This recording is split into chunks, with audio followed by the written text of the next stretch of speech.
ഈ അടുത്തൊരു 20 വയസ്സായ ഒരു പയ്യൻ എൻ്റെ അടുത്ത് വന്നിട്ടുണ്ടായിരുന്നു. അപ്പോൾ അവരുടെ കംപ്ലയിൻറ്റ് എന്തായിരുന്നു എന്ന് വെച്ചാൽ, ഭയങ്കരമായിട്ടുള്ള ടെൻഷനാണ് ഡോക്ടറെ, എനിക്ക് സഹിക്കാൻ പറ്റുന്നില്ല. ചിലപ്പോൾ ഞാൻ മരിച്ചാലോ എന്ന് പോലും ആലോചിക്കാറുണ്ട്. പക്ഷെ പേടിയാണ്, എന്താ ചെയ്യേണ്ടതെന്ന് അറിയില്ല. അതേപോലെ തന്നെ എനിക്ക് എന്തെങ്കിലും ഇങ്ങനത്തെ ആലോചിക്കുമ്പോഴേക്കും എനിക്ക് ബാത്റൂമിൽ പോകണം, എനിക്ക് ഭയങ്കര വയറിന് അസ്വസ്ഥതയാണ്, ഒരു സാധനം കഴിക്കാൻ പറ്റുന്നില്ല, ഞാൻ ഇഷ്ടപ്പെട്ട ഭക്ഷണം കഴിച്ചിട്ട് എത്ര കാലമായിട്ടുണ്ടെന്ന് അറിയാം. അതേപോലെ തന്നെ ഒന്ന് എവിടെയെങ്കിലും ഒന്ന് പോവുകയാണെന്നുണ്ടെങ്കിൽ ഒരു വെപ്രാളാണ്, ഉള്ളിൻ്റെ ഉള്ളിൽ എന്തിനെയോ എന്നുള്ള അറിയാത്തൊരു ടെൻഷനാണ്. എനിക്ക് സന്തോഷിക്കാൻ പറ്റുന്നില്ല, ആൾക്കാരോട് സംസാരിക്കാൻ പറ്റുന്നില്ല, ഭയങ്കര ദേഹം മൊത്തം ഒരുതരം അസ്വസ്ഥതയാണ്. വയറാണെങ്കിൽ പരം പറയേ വേണ്ട, വയറിങ്ങനെ മുട്ടിച്ചാടി എനിക്ക് എന്താ ചെയ്യേണ്ടതെന്ന് അറിയാത്ത അവസ്ഥയാണ് എന്ന് പറഞ്ഞു നിൽക്കായിരുന്നു. അപ്പം പല ആളുകളുടെ അടുത്തും ഒരു ഡോക്ടറെ അടുത്തായിട്ട് പോയിട്ടുണ്ടായിരുന്നു, പല ഡോക്ടേഴ്സിൻ്റെ അടുത്ത് പോയിട്ടുണ്ടായിരുന്നു. പല ഡോക്ടേഴ്സും അവർക്ക് മൈൻഡ് റിലേറ്റഡ് ആയിട്ട് അവർക്ക് ഭയങ്കര മെൻ്റൽ സ്ട്രെസ് ഇമോഷൻ എന്ന് പറഞ്ഞിട്ടായിരുന്നു ഉണ്ടായിരുന്നത്. അപ്പം അതിന് മെഡിസിൻ കൊടുത്തു, പിന്നെ ഗ്യാസ്ട്രോയിലേക്ക് റെഫർ ചെയ്തു, വയറിനുള്ള മെഡിസിൻ കൊടുത്തു. എന്നിട്ടൊന്നും ഈ കുട്ടിക്ക് മാറ്റം ഉണ്ടായിരുന്നില്ല. അങ്ങനെ നമ്മൾ വയറിൽ ഗട്ട് ബയോമിനെ റിലേറ്റ് ചെയ്തിട്ടുള്ള ട്രീറ്റ്മെൻറ്റ് അവർക്ക് തുടങ്ങിയത്. അപ്പോഴാണ് അവർക്ക് മനസ്സിലാവുന്നത് അവരുടെ വയറിൽ ചീത്ത ബാക്ടീരിയാസ് വളരെയേറെ കൂടിയിട്ട് ഉള്ളൊരവസ്ഥയിലായിരുന്നു. അത് നമ്മൾ മെഡിസിൻ കൊടുത്ത് ഒന്ന് റെഗുലേറ്റ് ചെയ്ത് കുറച്ച് കൊണ്ടുവന്നപ്പോഴാണ് ആക്ച്വലി അവർക്ക് ഓക്കെ ഇതായിരുന്നു എൻ്റെ പ്രശ്നം എന്നുള്ളത് എനിക്ക് അറിയില്ലായിരുന്നു. കാരണം അങ്ങനെ മരുന്ന് എടുക്കാൻ തുടങ്ങിയതിന് ശേഷമാണ് എനിക്കൊന്ന് മനസ്സിന് സമാധാനം, വയറിനാണെങ്കിലും. എൻ്റെ തലയിലെ താരനടക്കം പോയി ഡോക്ടറെ, ഞാൻ നിങ്ങളോടത് പറഞ്ഞിട്ടില്ല, പക്ഷെ എനിക്കിങ്ങനെ ഒരു പ്രശ്നം ഉണ്ടായിരുന്നു, അത് ഇതിൻ്റെ ഭാഗമായിരുന്നോ എന്നുള്ള ക്വസ്റ്റ്യൻ ആയിരുന്നു പിന്നെ വന്നിട്ടുണ്ടായിരുന്നു. അപ്പം ഇന്നത്തെ വീഡിയോയിൽ നമ്മൾ ഡീറ്റെയിൽ ആയിട്ട് ഡിസ്കസ് ചെയ്യുന്നത്, നിങ്ങളുടെ വയറിൽ ഒരുപാട് ബാക്ടീരിയാസ് ഉണ്ട്, നല്ലതുണ്ട് ചീത്തതുണ്ട്. ഇതിൽ ചീത്ത ബാക്ടീരിയാസ് കൂടിയിട്ടുണ്ടോ, അല്ലെങ്കിൽ എങ്ങനെയാണ് കൂടിയിട്ടുണ്ട് എന്നുള്ളത് അറിയുക. നമ്മൾ എന്തുകൊണ്ടാണ് നമ്മളുടെ വയറിൽ ഇങ്ങനെ ചീത്ത ബാക്ടീരിയാസ് കൂടുന്നത്, ഇതിനെങ്ങനെയാണ് നമുക്ക് പ്രതിരോധിക്കാൻ പറ്റുക, ഇതിന് മെഡിസിൻസ് നിർബന്ധമാണോ, അല്ലെങ്കിൽ വീട്ടിലിരുന്നുകൊണ്ട് തന്നെ ഇതിനെ ട്രീറ്റ് ചെയ്യാൻ പറ്റുമോ എന്നുള്ള കാര്യങ്ങൾ ഡീറ്റെയിൽ ചെയ്ത് പറയാൻ പോവാണ്. അപ്പം ഞാൻ ഡോക്ടർ ഹിബ അബ്ദുൽ മജീദ്, ഡോക്ടർ ഹിബ സരോവിയ, പെരിന്തൽമണ്ണ, മലപ്പുറം ജില്ല.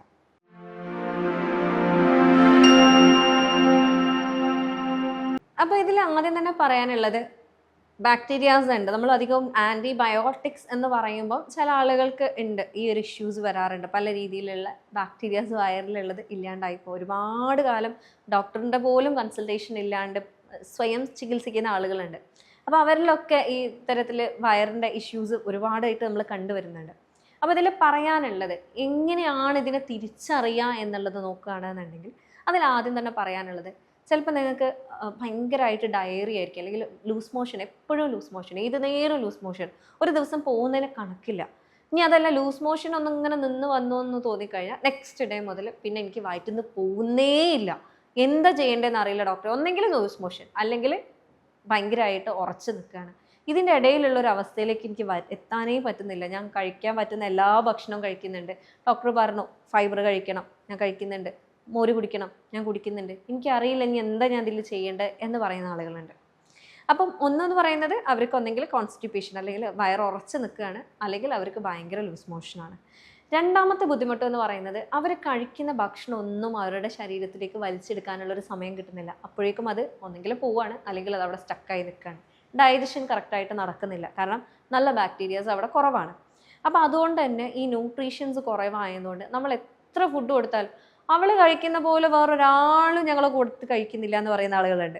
അപ്പം അവർക്ക് എന്താണ്, അവർ കഴിക്കുന്നുണ്ട്, പക്ഷെ അവരുടെ ശരീരത്തിലേക്ക് അതിൽ നിന്ന് എടുക്കേണ്ട ന്യൂട്രിയൻസ് ഒന്നും അവരുടെ ശരീരത്തിലേക്ക് എത്താത്തത് കൊണ്ട് തന്നെ ഏത് നേരം ക്ഷീണം, അല്ലെങ്കിൽ എന്താണെന്നറിയില്ല, ഭയങ്കര ക്ഷീണമാണ്, ഭയങ്കര കുഴക്കമാണ്, രാവിലെ എണീക്കാൻ കഴിയുന്നില്ല, ഭയങ്കര കിടക്കണം എന്നുള്ള തോന്നലാണ് എന്ന് പറയാറുണ്ട്.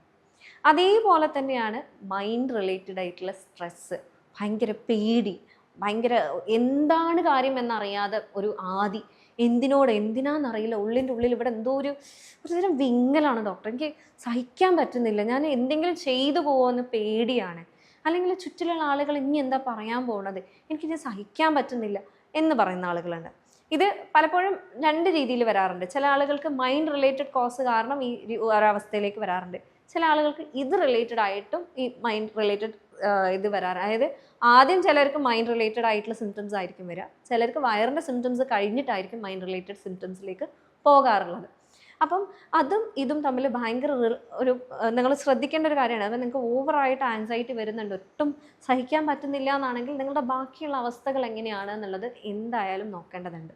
അതേപോലെ തന്നെ പറയാനുള്ളതാണ്, ഭയങ്കര ഗ്യാസാണ്, ഭയങ്കര ഇങ്ങനെ വീർത്ത് മുട്ടി പൊട്ടുന്നു എന്ന് തോന്നുന്ന രീതിയിലേക്കാണ് എന്ത് കഴിച്ചാലും ഇതാണ് അവസ്ഥ. അതേപോലെ ഒന്നെങ്കിൽ ഞാൻ ഭയങ്കരമായിട്ട് വെയിറ്റ് കുറയാണ്, അല്ലെങ്കിൽ ഭയങ്കരമായിട്ട് ഒന്നും തിന്നാണ്ട് തന്നെ ഒന്നും തിന്നാൻ പറ്റുന്നില്ല എന്നാലും ഞാൻ വെയിറ്റ് കൂടി പോവാണ് എന്ന് പറയുന്ന ആളുകളുണ്ട്. അതേപോലെ ചില ആളുകളിൽ ഇത് സ്കിൻ ഡിസീസ് ആയിട്ട് വരാറുണ്ട്. അതായത് ചിലർക്ക് അത് ഡാൻഡ്രഫ് ആവാം, അല്ലെങ്കിൽ ചിലർക്ക് അത് സ്കിന്നിൽ വരുന്ന രീതിയിലുള്ള പ്രശ്നങ്ങളാവാം. അപ്പം ഇതിൻ്റെ ഒക്കെ ഒരു ബേസ് എന്ന് പറയുന്നത് എന്താണെന്ന് വെച്ചാൽ, ഈ ഗട്ട് ബയോമ് കുറയുമ്പോൾ, അതായത് നല്ല ബാക്ടീരിയാസ് കുറഞ്ഞുകൊണ്ട് അതേ സ്ഥാനത്ത് ചീത്ത ബാക്ടീരിയാസ് ഒരുപാട് കൂടുന്നുണ്ട് എന്നുണ്ടെങ്കിൽ അത് പല രീതിയിലുള്ള ടോക്സിൻസ് നമ്മുടെ ശരീരത്തിലേക്ക്, വിഷം കണ്ടൻ്റുള്ള ടോക്സിൻസ് നമ്മുടെ ശരീരത്തിലേക്ക് റിലീസ് ചെയ്യും. ഈ റിലീസ് ചെയ്യുന്ന നേരെ ബ്ലഡിലെത്തും. ബ്ലഡിലെത്തിക്കഴിഞ്ഞാൽ അത് പല രീതിയിൽ പല സ്ഥലങ്ങളിലായിട്ട് എത്തും. ഈ പല സ്ഥലങ്ങളിൽ എത്തുന്നത് കൊണ്ട് തന്നെ ഇത് ആ ഭാഗങ്ങളിൽ നല്ല രീതിയിലുള്ള നീർക്കെട്ടുകൾ ഉണ്ടാക്കും, ഇൻഫ്ലമേഷൻസ് ഉണ്ടാക്കും, ഇൻഫെക്ഷൻസ് ഉണ്ടാക്കും. ഇത്തരത്തിൽ ഇത് പിന്നീട് ഭയങ്കര രീതിയിലുള്ള രോഗങ്ങളായിട്ട് മാറാറുണ്ട്. അപ്പോൾ പലപ്പോഴും ഡാൻഡ്രഫിൻ്റെ ഒരു വലിയ കാരണം എന്ന് പറയുന്നത് തന്നെ ഈ ഒരു രീതിയിലുള്ള ഗട്ട് ബയോമിൻ്റെ ഇഷ്യൂ ആണ്. അപ്പം ഡാൻഡ്രഫിന് നെക്സ്റ്റ് ടൈം നിങ്ങൾ ട്രീറ്റ്മെൻറ്റ് എടുക്കുന്നതിൻ്റെ മുന്നേ നിങ്ങളെ വയർ ഓക്കെ ആണോ എന്ന് നോക്കുക. വയറിൻ്റെ ട്രീറ്റ്മെൻറ്റ് ഓക്കെ ആക്കി കഴിഞ്ഞിട്ട് നിങ്ങൾ ഡാൻഡ്രഫ് ഉണ്ടോ എന്നുള്ളത് സൂക്ഷിച്ച് നോക്കൂ കേട്ടോ. അതേപോലെ തന്നെ പറയാനുള്ളതാണ്, ഈ ഇൻഫ്ലമേഷൻസ് കാരണം ഇപ്പം നമുക്കറിയാം, നമുക്ക് എപ്പോഴും ഒരാൾ അറ്റാക്ക് ചെയ്യാൻ നിൽക്കുന്നുണ്ടെന്നുണ്ടെങ്കിൽ നമ്മൾ എപ്പോഴും ആ ഒരു ഫൈറ്റ് മോഡ് അല്ലെങ്കിൽ അലേർട്ട് മോഡിലായിരിക്കും. അപ്പം നമ്മളുടെ ബോഡിയിലാണെങ്കിലും ആ ഒരു രീതിയിലുള്ള റിഫ്ലക്ഷൻസ് ആണ് വരുന്നത്. അപ്പം ഇത്തരത്തിൽ ഉണ്ടാകുന്നതുകൊണ്ട് തന്നെ എപ്പോഴും ഓയിലി ആയിട്ടായിരിക്കും നമ്മളെ ബോഡി ഉണ്ടാവുക, അല്ലെങ്കിൽ നമ്മളുടെ മുഖമാണെങ്കിലും നമ്മളുടെ തലയാണെങ്കിലും ഒക്കെ ഈ ഒരു രീതിയിലേക്ക് ഓയിലി ആവും. ഈ ഓയിലി ആവണ സമയത്ത് ഇത് ഫംഗസിനെ വല്ലാണ്ട് വലിച്ചെടുക്കും, അല്ലെങ്കിൽ വരൂ നിങ്ങൾക്ക് നല്ലൊരു സ്പേസ് ഇവിടെ ഉണ്ട് എന്നുള്ള രീതിയിലേക്ക് വരും. അപ്പോഴാണ് ആക്ച്വലി ഈ ഒരു രീതിയിലേക്കുള്ള പ്രശ്നങ്ങൾ വരുന്നത്. അതേപോലെ പറയാനുള്ളത്, ചില ആളുകളിൽ ഫുഡ് ക്രേവിങ്സ് ഭയങ്കരമായിട്ടുണ്ടാവും. അതായത് ഒരിക്കലും കോമൺ അല്ലാത്ത, അല്ലെങ്കിൽ ഇത് എന്ത് ഭ്രാന്താണ് എന്ന് വരെ നമുക്ക് ചോദിച്ചു പോകാൻ സാധ്യതയുള്ള രീതിയിലുള്ള ക്രേവിങ്.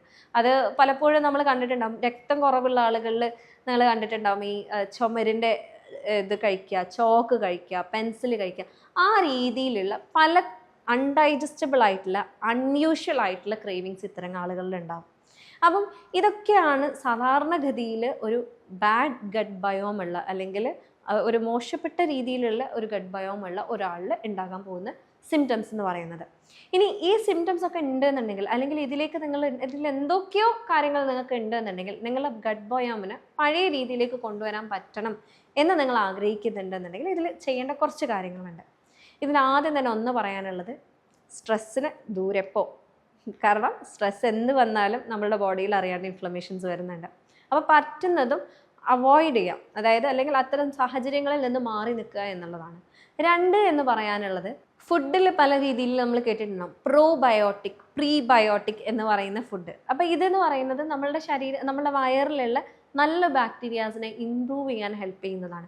അപ്പോൾ ഇതിൽ എന്തൊക്കെയാണെന്ന് വെച്ചാൽ, ഫെർമെൻറ്റ് ചെയ്ത സാധനങ്ങൾ, അതായത് ഇപ്പോൾ നമ്മൾ പുളിപ്പിച്ചത് എന്നൊക്കെ പറയില്ലേ, അത്തരം സാധനങ്ങൾ. ഇപ്പോൾ കേടാണെങ്കിലും നമ്മൾ തൈര്, കട്ടത്തൈര്, അതേപോലെ തന്നെ പുളിപ്പിച്ച എന്തും ഇതിൽ വല്ലാണ്ട് പുളിപ്പിച്ചത് എന്നുള്ളതല്ല, ഒരു ദിവസം വെച്ച് പുളിപ്പിച്ചത്. ഏറ്റവും നമ്മൾ നന്നായിട്ട് പറയാറുള്ളത് ഇതിൽ ഇപ്പോൾ ഒരു ദിവസം പുറത്ത് വെച്ച് നമ്മൾ തൈര് ഉറവൊഴിച്ചിട്ട് ഒറ്റ ദിവസം വെച്ച് ആ ഒരു തൈര് അല്ലെങ്കിൽ ആ ഒരു മോര് വല്ലാണ്ട് പുളി ഉണ്ടാവില്ല എന്ന ചെറിയൊരു പുളിപ്പ്, അതാണ് ഏറ്റവും നല്ലത് എന്നുള്ളതാണ്. അല്ലാണ്ട് ഒരുപാട് ദിവസം പുളിപ്പിച്ച് വെച്ച തൈര് പറ്റുന്നതും ഒഴിവാക്കുക. അതേപോലെ തന്നെ പറയാനുള്ളതാണ് എക്സസൈസ്, ഉറക്കം. ഇത് രണ്ടും വളരെ ഇമ്പോർട്ടൻ്റ് ആണ്. കാരണം നിങ്ങളുടെ ബോഡീനെ റിലാക്സ് ചെയ്യാനും നിങ്ങളുടെ ബോഡീൻ്റെ റിപ്പയറിനെ ഹെൽപ്പ് ചെയ്യുന്ന 2 കാര്യങ്ങളാണ് ഇത് രണ്ടും.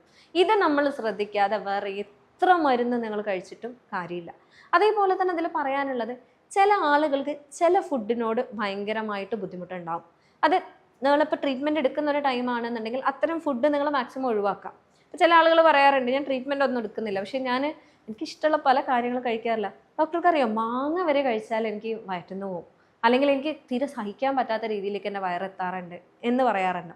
അപ്പം നിങ്ങൾ ട്രീറ്റ്മെൻറ്റ് എടുക്കുന്ന ടൈമിൽ നിങ്ങൾക്ക് പറ്റുന്നില്ല എന്ന് തോന്നുന്ന ഫുഡുകൾ, നിങ്ങൾ ഏത് ഫുഡ് കഴിക്കുകയാണെങ്കിലും അത് ഒബ്സർവ് ചെയ്യുക. ഇതെനിക്ക് എൻ്റെ ശരീരത്തിന് പറ്റുന്നുണ്ടോ ഇല്ലയോ, ഉണ്ടെങ്കിൽ എത്രത്തോളം പറ്റുന്നില്ല, അല്ലെങ്കിൽ എത്രത്തോളം എനിക്കത് സഹിച്ച് നിൽക്കാൻ പറ്റുന്നുണ്ട്, അല്ലെങ്കിൽ എത്രത്തോളം എൻ്റെ ബോഡീനെ അല്ലെങ്കിൽ എൻ്റെ മൈൻഡിനെ ഇത് എഫക്റ്റ് ചെയ്യുന്നുണ്ട് എന്നുള്ള രീതിയിൽ നിങ്ങൾ തന്നെ സ്വയം ഒരു വിശകലനം അതിൽ നടത്തുക.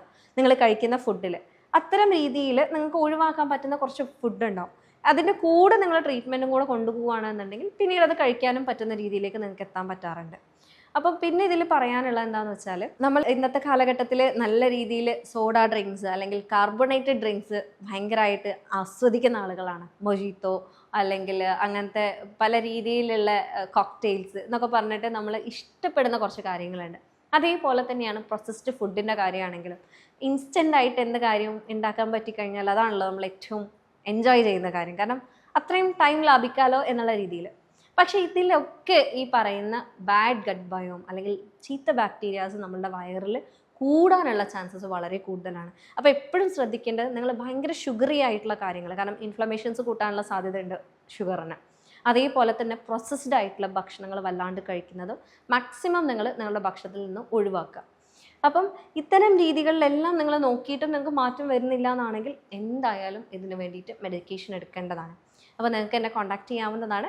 ഞാൻ ഡോക്ടർ ഹിബ അബ്ദുൽ മജീദ്, ഡോക്ടർ ഹിബ സരോവിയ, പെരിന്തൽമണ്ണ, മലപ്പുറം ജില്ല.